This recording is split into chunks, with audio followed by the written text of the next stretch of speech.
जय श्री राम दोस्तों। नीम करोली बाबा की कृपा आप सभी भक्तों पे बनी रहे।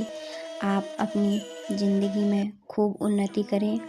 आप दिन दुगनी रात चौगुनी उन्नति करें और इस संसार में अपना नाम बनाए रखें और बाबा की बताए हुए मार्गों पर अग्रसित रहें। मैं बाबा से कामना करती हूँ कि आपकी हर एक इच्छा पूरी हो, क्योंकि आपने बाबा पे विश्वास किया है तो आपकी हर एक कामना ज़रूर पूरी होगी। तो दोस्तों, आज मैं आपको उन लोगों के नाम बताती हूँ जिन्हें देखकर दुनिया भी हैरान रह गई, क्योंकि वो लोग ऐसे लोग हैं जिन्होंने बाबा को अपना सर्वस्व सौंपा और बाबा से प्रेरित होकर अपनी ज़िंदगी की नई शुरुआत की और नीम करोली बाबा ने उन्हें अद्भुत चमत्कार दिखाए हैं। तो नीम करोली बाबा से प्रेरित उनके शिष्य और भक्त कुछ इस प्रकार के लोग रहे हैं। सबसे पहले नाम आता है रामदास, जिनका असल नाम है रिचर्ड एल्पर्ट। उन्होंने बाबा को अपना गुरु माना और रामदास नाम प्राप्त किया, जिसका मतलब है राम का दास।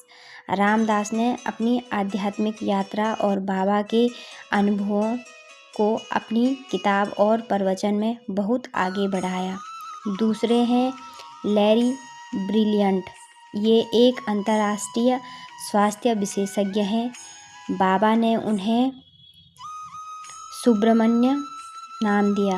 बाबा के निर्देशों पर उन्हें WHO में काम किया और चीन भारत क्षेत्र में चेचक को ख़त्म करने की मुहिम में योग्यता दिलाई। उन्होंने बाद में सेवा फाउंडेशन की स्थापना की, जो सेवा और कल्याण के सिद्धांतों पर काम करती है। तीसरे हैं कृष्णदास, जिनका असल नाम जेफ कागेल था। वे भक्ति संगीत, कीर्तन कलाकार और बाबा की भक्ति और भक्ति योग में गहरी जुड़ाव रखते हैं। उन्होंने बाबा द्वारा दी गई शिक्षाओं को अपनी संगीत के जरिए बहुत से लोगों तक पहुंचाया है। चौथे पर हैं जय उत्तम।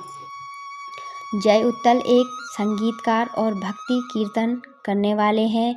यट्रापुर वेबसाइट के अनुसार जय उत्तल ने बाबा से व्यक्तिगत रूप से मिलकर उनकी आध्यात्मिक शिक्षाओं के गहरे प्रभाव का अनुभव किया। पाँचवें नंबर पर हैं दादा मुखर्जी। असली नाम सुधीर मुकेरजी था, जो एक अर्थशास्त्र के प्रोफेसर भी थे। बाबा ने दादा मुखर्जी के घर में कई सदियों में रहकर समय बिताया। दादा मुखर्जी ने बाबा की कहानियों और अनुभव बाय हिज ग्रेस और the near and the dear जैसी किताबों में लिखी।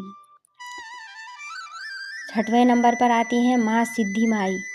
यट्रापुर वेबसाइट के अनुसार वह बाबा की एक बहुत घनीभूत शिष्य थी और उनके महासमाधि के बाद भी उन्होंने बाबा की शिक्षाओं को आगे ले जाने का काम किया। उनकी सेवाओं और भक्ति ने बाबा का आध्यात्मिक विरासत को जीवित रखा।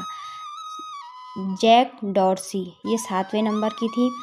ट्विटर और स्क्वेयर के सह संस्थापक जैसे डॉर्सी पर भी बाबा के ध्यान और माइंडफुलनेस शिक्षाओं का असर रहा। वह साफ सुथरी सोच, मेडिटेशन और आंतरिक शांति पर काम करने वाले विचारों में बाबा की फिलोसॉफी से प्रभावित हुआ।